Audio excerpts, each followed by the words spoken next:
Assalamualaikum warahmatullahi wabarakatuh, Bu.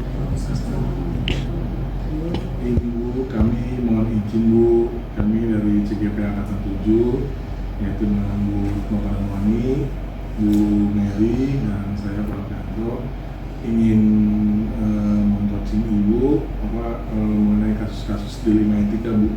Karena kami itu Ibu kan sebagai sekolah ini sekolah penggerak ya Bu ya, dan Ibu juga pun guru kepala sekolah penggerak. Jadi kami ingin memperdalam tentang kasus-kasus dilema etika Bu, mohon izinnya Bu ya. Bagaimana Bu, kira-kira kita bisa lanjut ke ini Bu? Iya, silakan. Selagi Ibu bisa jawab ya. Iya. Ya. Dalam ini kita dari demonstrasi Bu ya, di modul 3.1 tugas kami itu CGP 7 ingin bertanya dengan Ibu nih Bu, selama ini bagaimana Ibu dapat mengidentifikasi kasus-kasus yang terjadi pengalaman Ibu, karena Ibu kepala sekolah berpengalaman, jadi kami minta sarannya Bu, kasus apa tuh dilema etika yang pernah Ibu alami. Ya, baik, terima kasih Bapak Ibu CGP Angkatan 7 ya. Iya. Kita boleh bangga di SD 02 ada 3 yang lolos CGP Angkatan 7. Sekarang menyusul 3 lagi ya. Angkatan 8, kita boleh bersyukur ya. Nah, ada beberapa pertanyaan yang berkaitan dengan pengalaman Ibu menangani kasus-kasus yang berkaitan dengan dilema etika ataupun rujukan moral. Pertama begini, kalau membahas atau menyelesaikan sebuah permasalahan, pasti kita harus lihat dulu ini permasalahan ini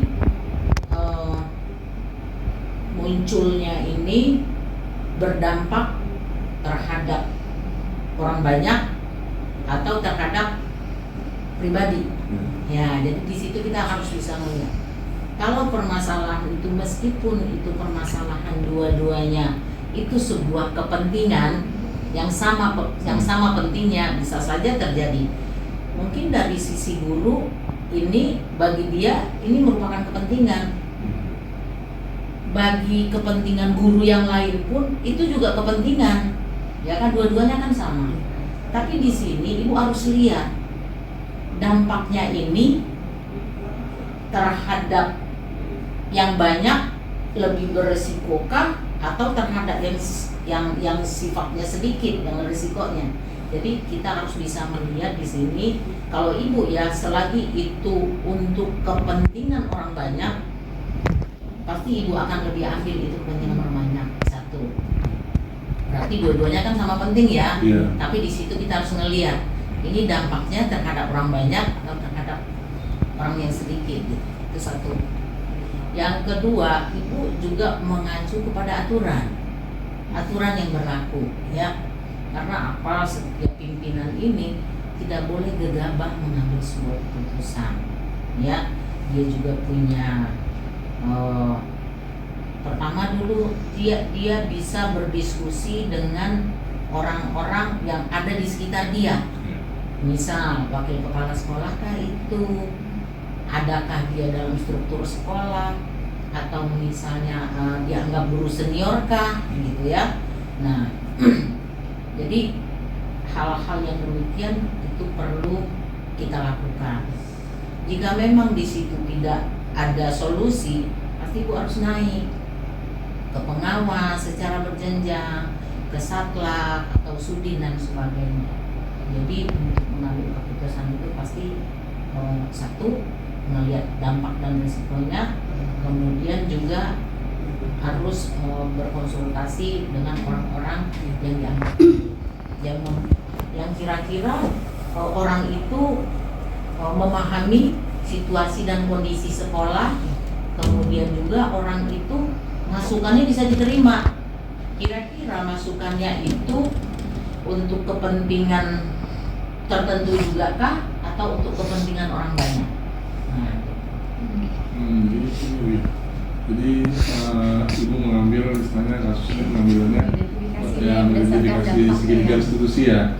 Berarti Ibu mengambil dari identifikasi masalah dulu, setelah itu baru Ibu memecahkan masalah sehingga permasalahan kasus yang menjadikan solusi yang baik ya Bu. Di situ ada tercantum nilai-nilai kebajikan ya Bu ya. Ya setelah itu, nah setelah itu Bu Nok. Ya, kalau yang tadi saya garis bawahi dari Ibu mengidentifikasi, oh kasus-kasus ini dilema etika ataupun rujukan moral dari dampaknya ya Bu. Iya.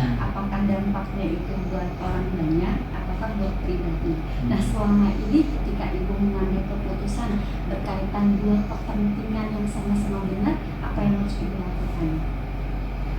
Nah sama kayak tadi juga, Ibu harus identifikasi juga ya, dua-duanya itu dampaknya itu sejauh mana ini akan berdampak. Pasti kita bikin skala prioritas dong. Skala Ya, prioritas skala prioritas setiap permasalahan yang ada itu kita harus bikin skala prioritasnya.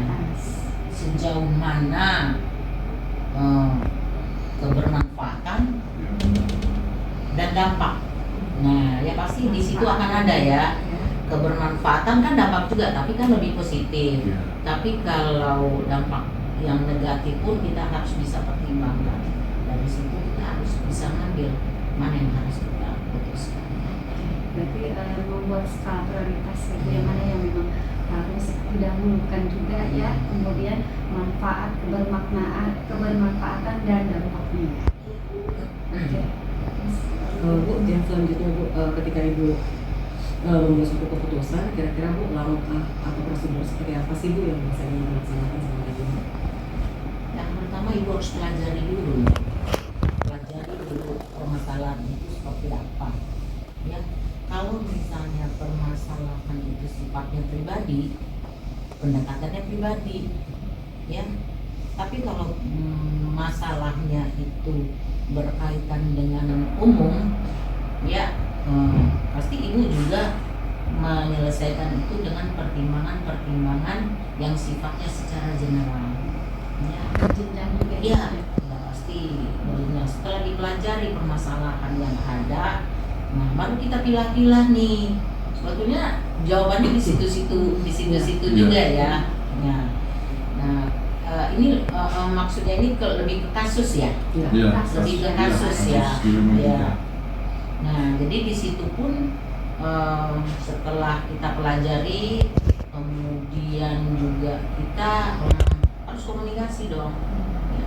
Kalau sifatnya itu pribadi, kita harus komunikasi dengan orang itu.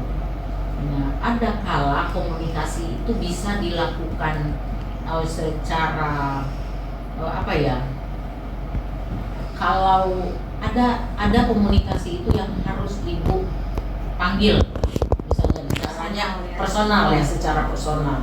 Ada yang mungkin ini persoalan ini nggak perlu harus dianggap serius.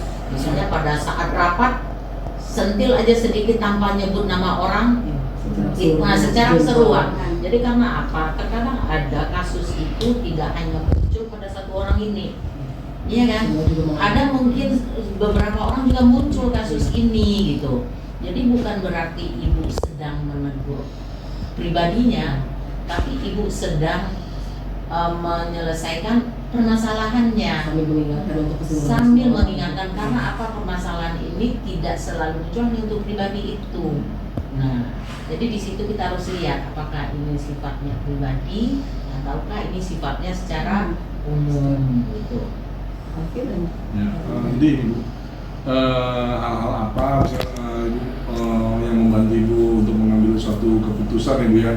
Jadi dalam keputusan dilema etika itu kan sulit ya Bu, ada sulit sedikit. Jadi hal-hal apa yang mendorong Ibu untuk jadi mengambil keputusan tersebut? Ya, ini yang penting setiap ada permasalahan kita harus bawa tenang dulu. Tenang dulu, ya kan? Tenang itu sambil mempelajari tuh ini permasalahan seperti apa gitu ya. Tidak langsung berambak lubuk menyelesaikan di situ ya. Ya namanya kalau misalnya sesuai dengan agama, misalnya kita sholat dulu kah atau wudhu dulu kah gitu ya. Nah setelah itu baru nanti Ibu pelajari permasalahannya dan Ibu kalau Ibu tidak bisa menyelesaikan sendiri, Ibu pasti mencari komunikasi komunikasi itu bisa saja orang dalam yang ibu rasa percaya, karena kita kan di sekolah ini nggak mungkin dong jadi orang yang sendiri, pasti kita punya banyak orang ya. Nah, kita harus bisa melihat ini sesuai cocoknya dibicarakan dengan siapa, ya kan? Nah, kalau masalah ini cocoknya dibicarakan dengan siapa, gitu.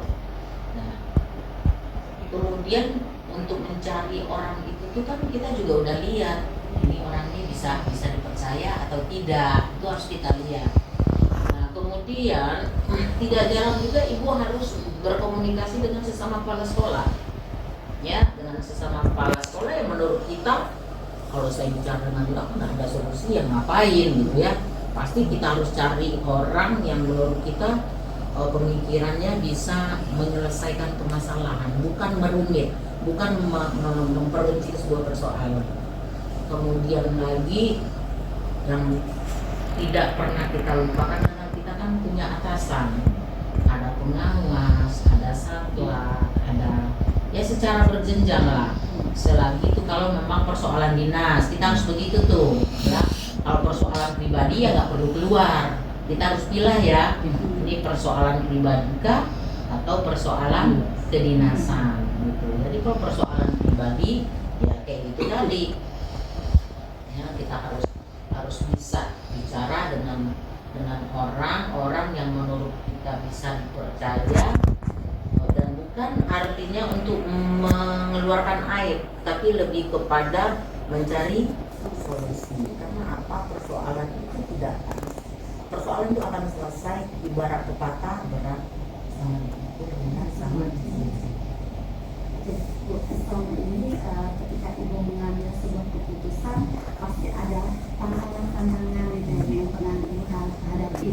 Kira-kira tantangannya apa sih ketika ibu mengambil sebuah keputusan terkait dengan ini? Gini, misalnya gini, ibu akan melakukan sebuah perubahan, ya, perubahan yang menurut ibu ini dampaknya untuk orang banyak. Tetapi di situ ada kepentingan pribadi, misalnya yang terusik. Ya, yang terusik itu pasti ada itu. Kepentingan pribadi yang terusik. Nah, kalau misal itulah yang dikatakan dilema itu tadi ya. Itulah yang dilema.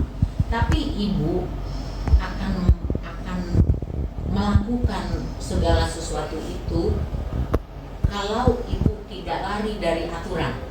Nah, ya. Ibu selalu lebih cenderungnya kepada aturan, ya, lebih cenderungnya kepada aturan. Karena apa? Membawa orang ke dalam sesuatu yang baru, di mana di situ dia sudah PW apa bahasa ininya? Dan nyaman ya, ada posisi nyaman. Meskipun itu posisi nyamannya itu dari segi aturan itu kurang tepat gitu, ya kan? Tapi ibu akan yakin ini harus ibu lakukan, dan ibu yakin bahwa suatu saat dia pasti akan melihat bahwa ini akan berdampak untuk orang banyak. Nah, itu ibu selalu barometer ibu adalah untuk kepentingan orang banyak. Karena apa? Kita memimpin ini itu udah pasti tuh. Itu dari risiko. Pimpinan itu disuka, tidak disuka, dibenci atau tidak dibenci, ada yang sayang, ada tidak disayang, itu dari risiko, ya. Dan bukan berarti itu adalah masalah. Bagi ibu itu bukan masalah, tapi itu adalah tantangan. Bagi ibu itu ada tantangan, ya. Ibu merasa bahwa ibu akan merasa ada jika ibu bisa melakukan perubahan di sesuatu yang di situ memang harus dilakukan perubahan. Jadi ibu tidak misalnya nih ada beberapa sekolah yang mungkin ibu juga tidak pengen mencari sekolah, oh itu sekolah itu dia udah bagus gitu, enggak. Nah justru di mana sekolah itu yang belum bagus, justru di situ akan terlihat kerja dan karya kita. Nah, di situ kan pasti ada tantangan dong. Ya, situ banyak dilema dong. Nah, ya. Jadi itu di situ ibu akan memiliki kepuasan tersendiri dan ibu tidak perlu mendengar ucapan dari orang. Ya, tapi yang ibu penting pengakuan dari sikap dan perbuatan bagaimana menghargai itu. Nah, gitu kan? Sikap dan perbuatan menghargai itu, gitu kan? Kan nggak selalu semuanya bahasa saya suka dengan ibu gitu, enggak, saya senang dengan aturan ibu, tidak, tapi yang jelas kalau aturan itu membawa iklim di dalamnya itu bisa bekerja dengan baik, ibu merasa bahwa apa yang sudah ibu lakukan itu adalah sudah pada tempatnya. Jadi artinya untuk ini Bu, misalnya seandainya ini Bu, ada suatu terjadi di lima etika kasusnya di sekolah gitu. Kira-kira ada nggak sih Bu timeline ibu gitu, tengah waktu ibu untuk menyelesaikan masalah tersebut? ada, harus. Kenapa? Ada persoalan ini yang memang kalau ini tidak selesai, ini pasti dampaknya nanti ini ke KBM kah gitu ya kan, ke iklim kerja kah gitu ya, atau misalnya ke program-program selanjutnya gitu. Itu langsung diselesaikan gitu ya. Iya, Lebih cepat lebih baik ya. lebih cepat lebih baik. Dan kemudian ada persoalan itu yang tidak harus diselesaikan dengan serius, harus berjibaku fokus menyelesaikan itu ya. Ada persoalan itu yang bisa selesai seiring waktu berjalan, dia akan selesai. Iya, benar nggak? Iya. Karena apa? Ada persoalan itu munculnya bukan karena masalah yang harus dipermasalahkan, ya kan? Ada persoalan itu memang itu karena memang masalah yang harus diselesaikan. Nah, gitu. Jadi, kita ini kadang juga harus pimpinan ya, seberat-berat apapun itu persoalan, ya kan? Percaya dengan Tuhan. Percaya dengan Tuhan. Benar dan salah kita ukurannya bukan mata manusia. Ya. Jadi ini kan sekolah penggerak ya, Iya. guru penggerak. Iya. Pasti kalian calon penggerak. Ya, cepat atau lambat semua gurunya akan jadi guru penggerak semuanya. Ya, akan jadi guru penggerak semuanya. Artinya apa? Untuk menjadi kepala sekolah itu harus dididik dulu di sini. Ya kan? Kan dididik dulu di sekolah di CGP ini. Nah, jadi bagaimanapun pengalaman pimpinan sebelumnya juga tidak kalah lebih pentingnya dibanding pendidikan CGP yang ada ya dipelajari secara formal gitu ya. Nah, jadi ibu pengen juga teman-teman ini melihat apa yang bisa baik diambil dari ibu, silakan. Apa yang tidak, tinggalkan. Kenapa? Karena ibu manusia biasa yang tidak mungkin bisa menyenangkan semua orang, yang tidak bisa memuaskan semua orang. Karena kepalanya pemikirannya Bu Mary dengan Bu Retno beda, Pak Alvin dengan Bu Retno dan Bu Mary pasti berbeda, ya.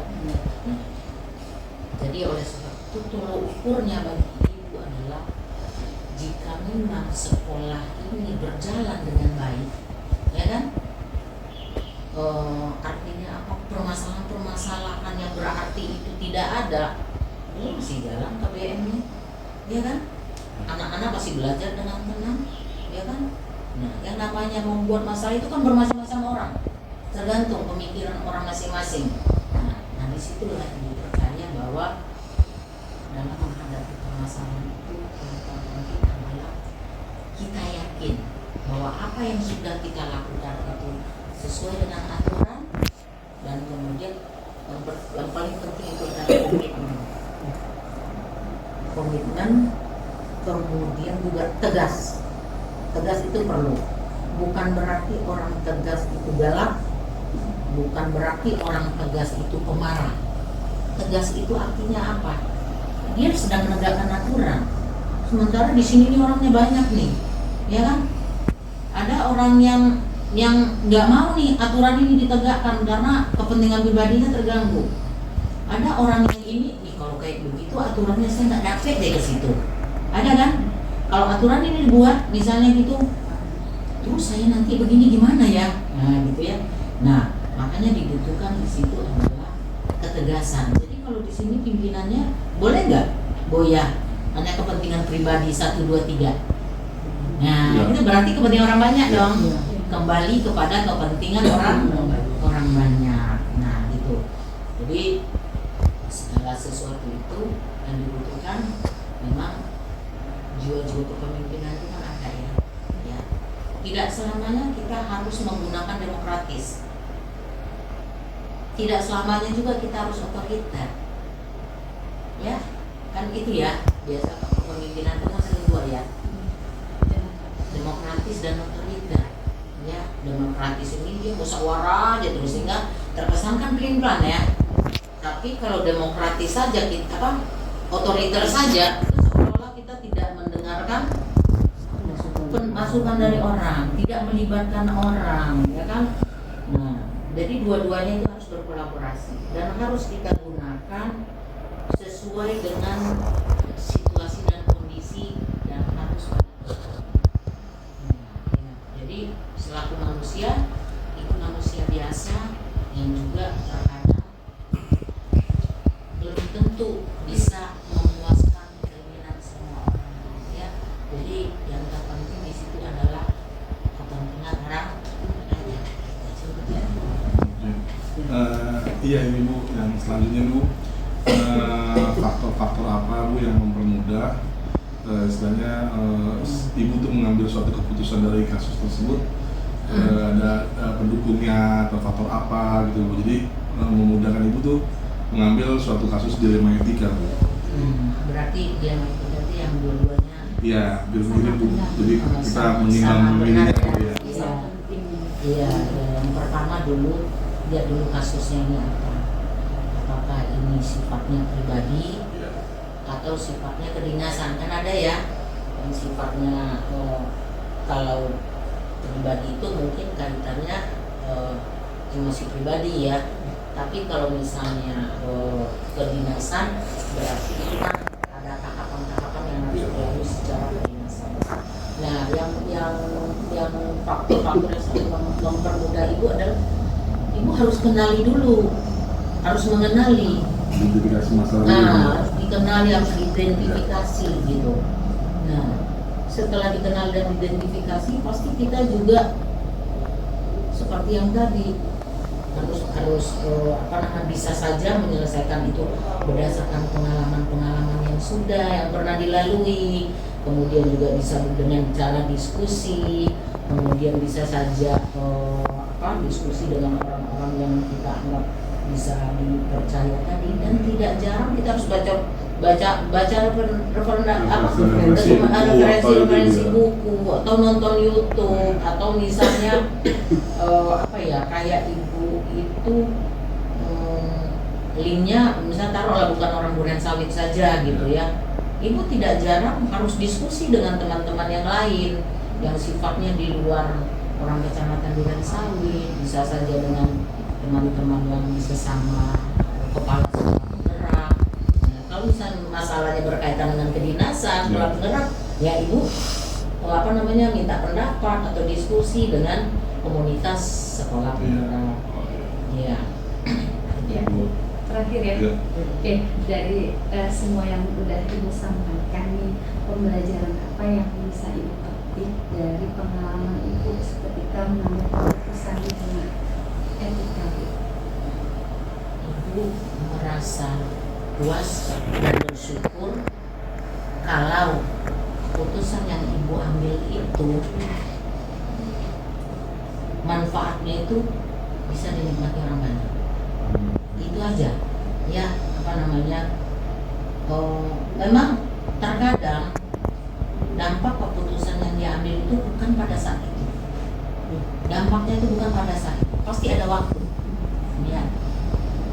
Dan kita di sini ini harus sabar menunggu Nah disitulah butuh keyakinan tadi. Saya yakin nanti guru-guru saya pasti akan lihat. Nah gitu. Guru-guru saya pasti akan lihat bahwa nanti guru-guru saya akan merasakan manisnya, pahitnya berjuang bersama saya. Nah gitu kan, itu kan dilema tadi kan ya. Ya dilema apa artinya apa? Di sini juga susah, ke sini susah gitu ya kan. Yuk kita juang bareng-bareng sama-sama, komitmen bersama-sama sehingga nanti hasilnya itu bisa dinikmati bersama dan itu akan menjadi kepuasan bersama. Bu, berarti kalau saya boleh kesimpulan ya Bu, pada intinya ketika Ibu mau mengambil keputusan harus lihat dulu ya Bu, prioritasnya itu apa gitu ya Bu. Dan mengenali ya Bu, dan Ibu tipikal seseorang yang ketika mendapatkan dilema mengambil dilema etika, kasus dilema etika tuh tipikal orang yang ingin menyelesaikannya lebih cepat, lebih baik seperti itu. Iya, mungkin dan selalu mengedepankan kepentingan orang banyak intinya di situ dan tidak menerobos aturan. Iya, Ya. selalu tepat guna dengan aturan ya. Iya, selalu mematuhi aturan. Acuannya tetap di aturan. Iya. Iya. Ibu terima kasih. Sekalipun di situ Ibu Bapak belum. Oh iya. Ini gimana sarannya? Oke Bu, ya siapa tahu ada masukan untuk kita nih Bu. Masukan Iya. buat kita. Jangan tahu sedikit Jangan, Bu. ya. Iya. Nasihat. Karena kan nanti siapa tahu Bu di masa depan kami menjadi orang-orang yang akan mengambil atau menjadi pembuat keputusan. Oh iya. Seperti itu. Ya. Baik, terima kasih. Bapak Ibu, ini adalah guru yang hebat di SDN Bapak Ibu ini adalah pemimpin saya. Sekarang pun pemimpin di kelas, memimpin anak-anak dan memimpin orang tua. Pada saat melakukan tugas itu,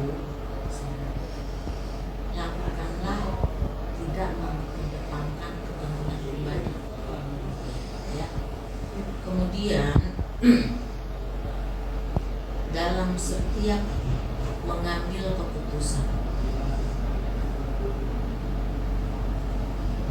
lakukanlah secara sesuai dengan aturan, tidak menghalalkan segala cara. Kita boleh gigi, kita boleh ulang, namanya aja kita pun berusaha, ya. Namanya aja orang yang agama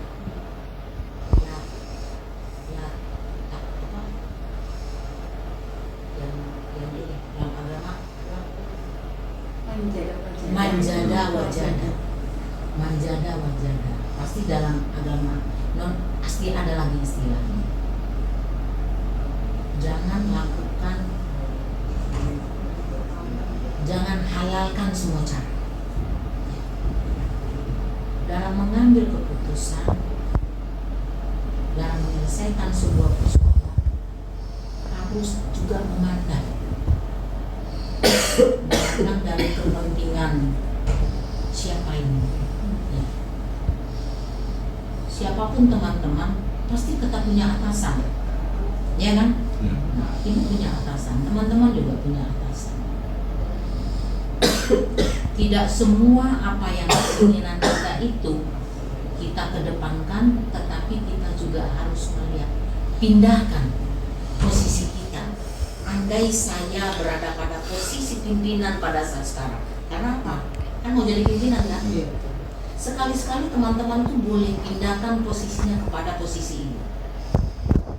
Karena kan itu pimpinan kan? Kalau di sini ini kan pasti pimpinannya pimpinan. Bayangkan sekarang sedang menghadapi orang banyak, bukan menghadapin satu orang, ya kan? Kalau menghadapin orang banyak, pasti kita punya barometer nih, ya kan? Kalau ini saya lakukan, ya kan? Apa dampaknya buat siswa saya? Kalau ini saya lakukan, bagaimana dampaknya untuk guru saya yang mana? Kalau ini saya biarkan, nah ada juga dia kan? Bukan hanya sekadar melakukan, tapi di situ ada juga pembiaran. Kalau ini saya biarkan, bagaimana dampaknya? Karena apa? Kita kita tidak hanya memikirkan waktu pendek ini, ya kan? Ini banyak gitu. Kadang-kadang teman-teman misalnya, apalagi itu yang selalu menjadi persoalan di sebuah instansi itu keuangan, ya kan? Berbicara masalah keuangan kita punya komitmen, harus konsekuen memang di situ, ya. Apalagi misal teman-teman belum tahu nih berkaitan dengan aturan, terkadang kan kita pengen nerobos, ya kan? Pengen nerobos, kita pimpinan harus tetap teguh, ya, harus tetap teguh karena apa? Kita punya aturan, ya. Yang penting dalam keuangan itu adalah di saat ada pemeriksaan kita di situ tidak salah. Coba sekarang, kalau keuangan itu sudah kita salah gunakan untuk nyenangin Miss Mary kah, untuk nyenangin Bu Retno kah, atau nyenangin Pak Alvin, semua teman-teman senang dia karena memang udah dapat uangnya misalnya. Tetapi pada suatu saat ini kan tidak, ini keluar kan dari anggaran, ya kan? Ini kan keluar kan dari anggaran, sehingga untuk memenuhi yang ini masih ada nggak uang? Yang diperiksa nanti yang mana? Yang di RKAS kan? Yang di RKAS kan ya? Aturan dulu dengan aturan sekarang berbeda jauh. Dulu kita nggak ada RKAS. Sekarang untuk memeriksa keuangan itu gerbangnya apa? RKAS. Kalau dulu merem, betul nggak Pak? Pak Alvin pasti ngalamin, karena kan honornya udah lama ya, apalagi pernah operator ya. Dulu tulis saja ini kegiatan ini, selesai pakai tulis tangan dan kwitansinya. Mungkin di situ bisa. Jadi mindset yang lama mau kita bawa sekarang itu nggak bisa, ya kan? Nah sekarang kan ada gerbangnya, ya gerbangnya apa? Lihat di RKAS. Dan RKAS itu pun juga tidak telak-telak RKAS itu yang mau kita belanjakan, karena di RKAS itu tuh harga tertinggi. Kita belanja nggak harga tertinggi, harga wajar, harga wajar dan sesuai dengan sekarang logikanya kita berpikir kalau barang ini harus dipenuhi, barangnya harus dipenuhi, ini harus dipenuhi. Sementara harganya wajar sesuai. Dari mana? Kalau seandainya kita selewengkan ini, dari mana kita memenuhi? Masukkan logika ibu. Iya. Ya, dari mana kita? Ya kan? Suatu saat kalau kita nyeleweng dari sini ada pemeriksaan, yang pertama sekali harus dituntut tanggung jawabnya siapa? Ya. Kalau misalnya yang udah kita apa namanya dengan teman-teman nih, kita poin-poin misalnya, ya kan? Kita dibawa makan-makan, bisa nggak nih kita? Susah, ya kan? Nah, jadi namun pimpinan tetap akan mengingat ini, tapi tunggu tanggal mainnya. Ada. Tunggu tanggal mainnya apa? Di saat pengeluaran tanggal mainnya. Nah, contoh kayak di sekolah kita lah ya kan. Kayak program kita kan sering munculnya di tengah. Adiwiyata itu direncanakan di awal apa di tengah? Tengah. Berarti melenceng dong dari atas. Tapi teman-teman ibu mau nanya, kira-kira ada nggak kegiatan di sekolah ini yang tidak terlaksana dengan baik? Pelaksana semua. Jujur ya? Iya. Berarti bagaimanapun pimpinan di situ pasti dia merasa kotak tuh. Apalagi kalau kita orang pekerja ya, nggak mau apa saran dari atas, apa tugas dari atas tidak mau dilaksanakan dengan baik. Segala macam kita kan pengen melaksanakan dengan baik, terlepas itu dari ada anggarannya atau tidak. Tidak. Apalagi sekolah kita juga sering kedatangan tamu. Kurang gampang. Jika kamu datang, apakah kita hanya akan apa adanya? Sekurang-kurangnya berdandan, sekurang-kurangnya bebenah, supaya apa? Supaya nama baik kita ini terjaga. Karena apa? SDM Pondok Kopi 02 labelnya di luar sana itu udah bisa kita ya, ibu bukan nyombong, tapi teman-teman pasti juga ngaku. Kalau kita lolos di situ, ya kan, jatuh nama baik kita di saat orang datang sekali kita tidak berikan pelayanan dengan baik, malu gak kita? usaha kita yang bertahun-tahun kemarin jatuh hanya pada pertemuan saya, ya kan?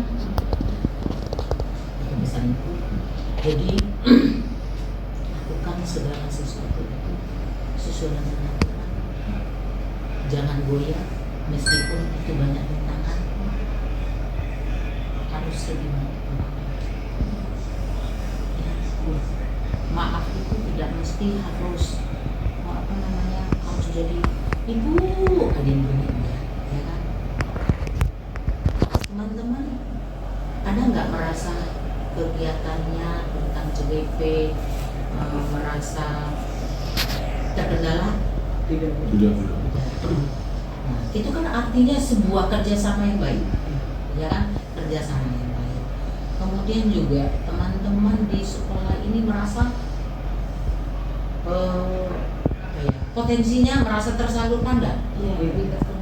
Lebih berkembang. Nah, berkembang atau tidak itu tidak semuanya karena pimpinan. Tergantung juga orangnya masing-masing. Sejauh mana dia mau mengembangkan potensinya? Karena apa? Kepala sekolah itu kan juga bukan tidak akan memperlakukan teman-teman seperti anak kecil. Itu enggak. Kalau anak kecil kan harus ditarik gitu, ya kan? Harus ditenteng, harus dibimbing gitu. Tapi kalau teman-teman tunjukkan, saya bisa Bu. Bisanya itu dengan apa? Dengan perbuatannya dong. Kalau dia bisa, tunjukkan bisanya itu seperti apa. Berarti orang ini bisa dipakai untuk. Tapi kalau cuma saya bisa ini, saya bisa. Tapi ibu nggak melihat sejauh mana dia pengen mendekatkan diri, sejauh mana dia pengen berkontribusi.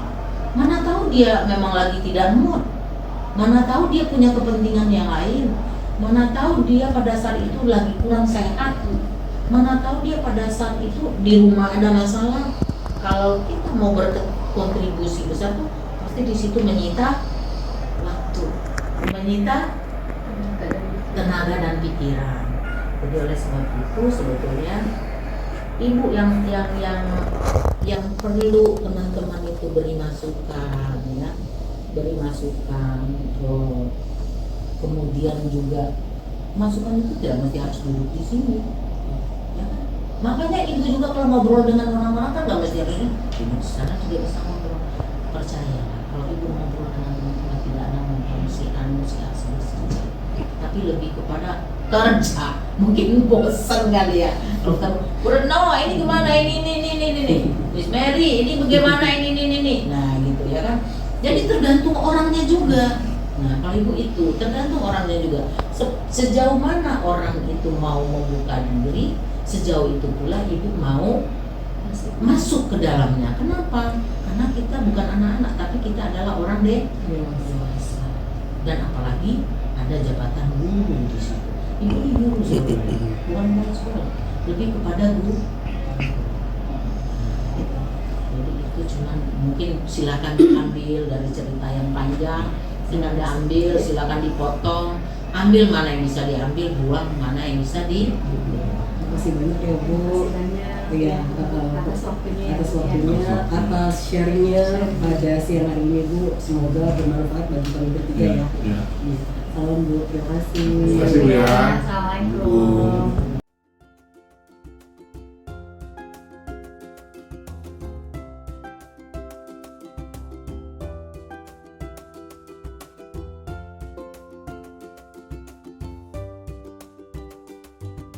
Bapak sebagai pimpinan Pak ya.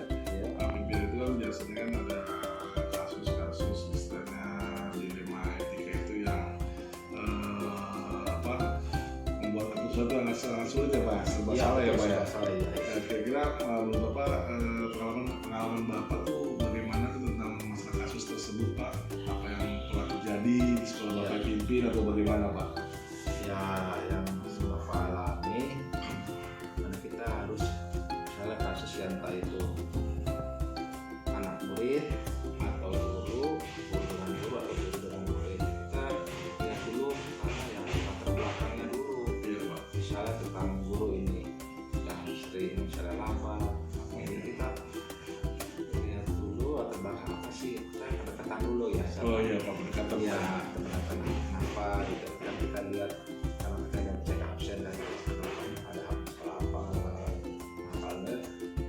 keputusan.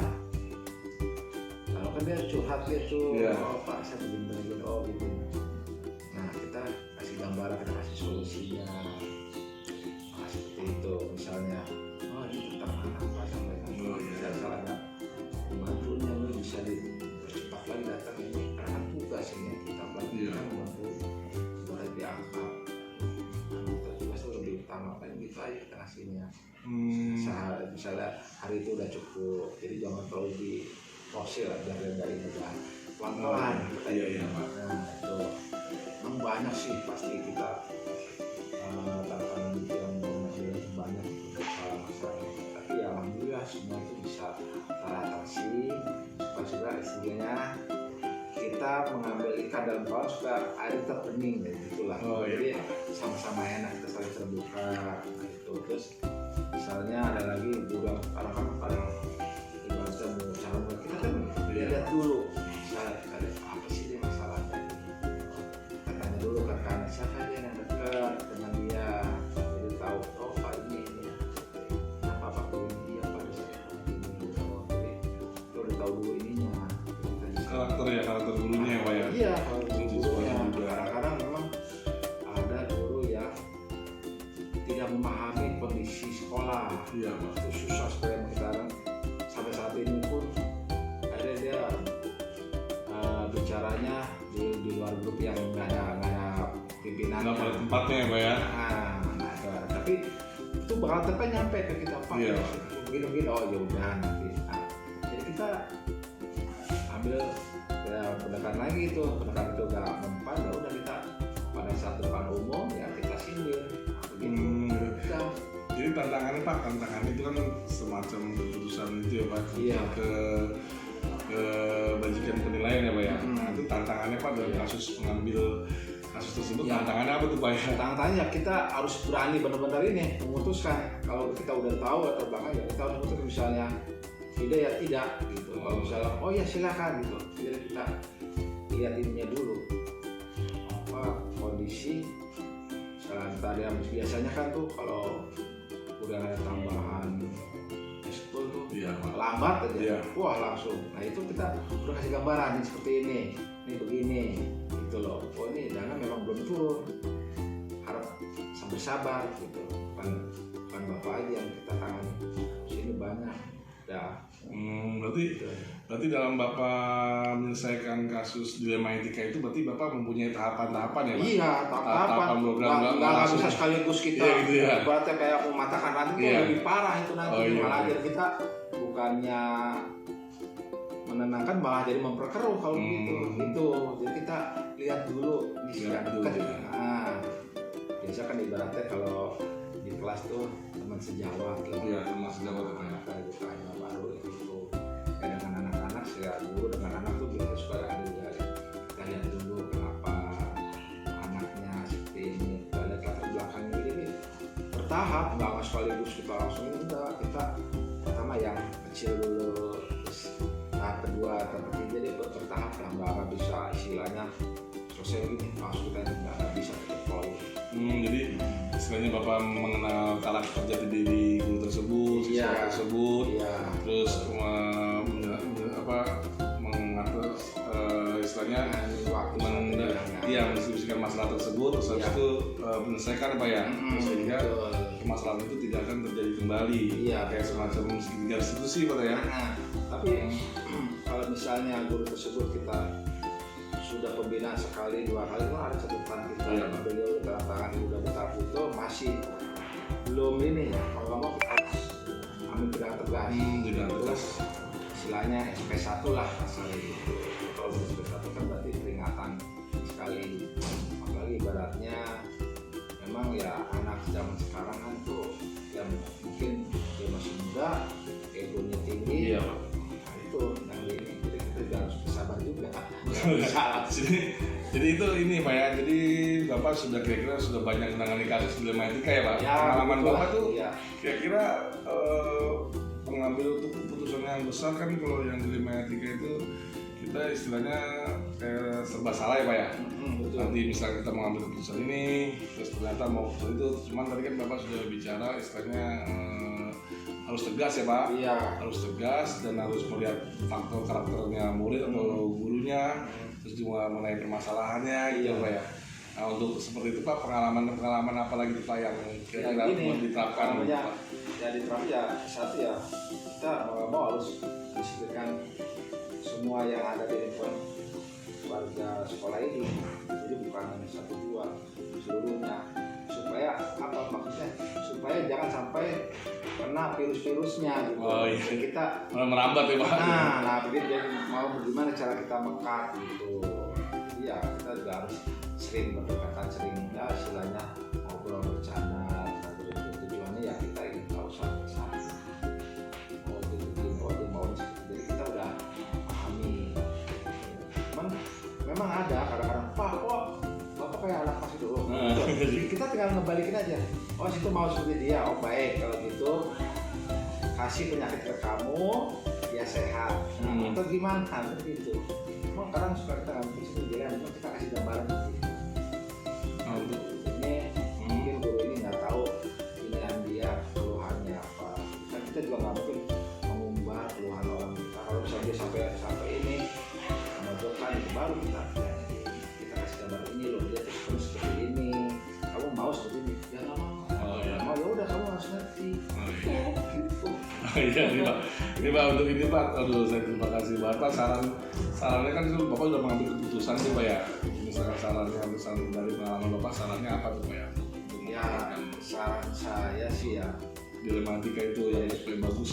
ya pertama kita ya saling silaturahmi aja.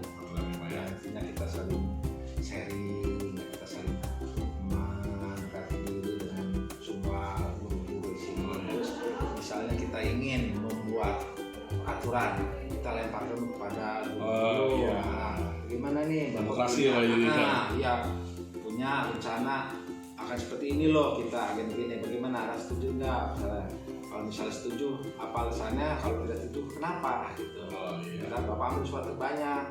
Kalau seandainya banyak yang setuju, yang tidak ya harus mau nggak mau harus mengikuti. Istilahnya biarpun kita nerima kepaksa ya, monggo kita ikuti gitu aja. Kan demi kita lihat ke depannya berapa bulan, kita lihat kalau memang ini tidak ada perubahan, ya Bapak akan ini lagi gitu. Jadi kalau kita nggak Bapak juga langsung kita ini juga demokrasi lah istilahnya. Nggak mau tentang wah ini pimpinan, jadi saya yang enggak juga. Bapak terus setelah ini saya lemparkan dulu. Dilempar dulu Pak ya ke publik, Iya. baru misalnya Iya. kita dapat poinnya baru Ya, maksudnya apa? sama-sama. Tujuan yang program kita yang kita rencanakan biar dialah yang mendukung. Oh, iya. Istilahnya saya kan hanya merencanakan nih. Iya. Gitu. Jadi kalau udah gitu mendukung ya kan mau nggak mau udah otomatis udah kewajiban kita nggak tinggal tunjuk. Misalnya kegiatan apa? Oh Bapak ini ya, kalau ketuanya yang lain ikut. Oh iya iya. Ini ada ini Pak Bapak udah sangat pengalaman ini. Saya sudah cukup jelas Pengalaman banget sih Pak. enggak ya, Iya. kita hanya Jadi itu membuat pergaulan kita aja. Kita ibarat kadang-kadang kan pimpinan ada soalnya sama dia beda enggak. Iya. Bapak tuh punya memang dari awalnya waktu cita-cita kalau memang punya diangkat ya Bapak tetap akan bermasyarakat karena Bapak ini merasa memang dari bawah. Kalau karena pengalaman itu dari bawah dapatnya, jadi bukan langsung dari atas, tidak dari bawah awal. Jadi bisa saat suatu waktu kita akan terapkan dulu jadi bisa kan tahu dia mau jadi kita udah tahu dulu. Oh iya Pak. Ini Pak saya udah cukup jelas banget ya dari kasus ini, udah dari penyelesaian kasus Bapak dilematika saya sudah jelas, saya sudah menangkap. Dan saya ini Pak calon guru penggerak angkatan 7 Pak DKI. Saya terima kasih Bapak sudah membantu programnya untuk tugas saya demonstrasi modul 3.1 Pak. Jadi saya mohon pamit ya Pak, mohon izin ya Pak. Iya. Terima kasih ya Pak. Sama-sama. Assalamualaikum. Semoga sukses apa yang dicita-citakan.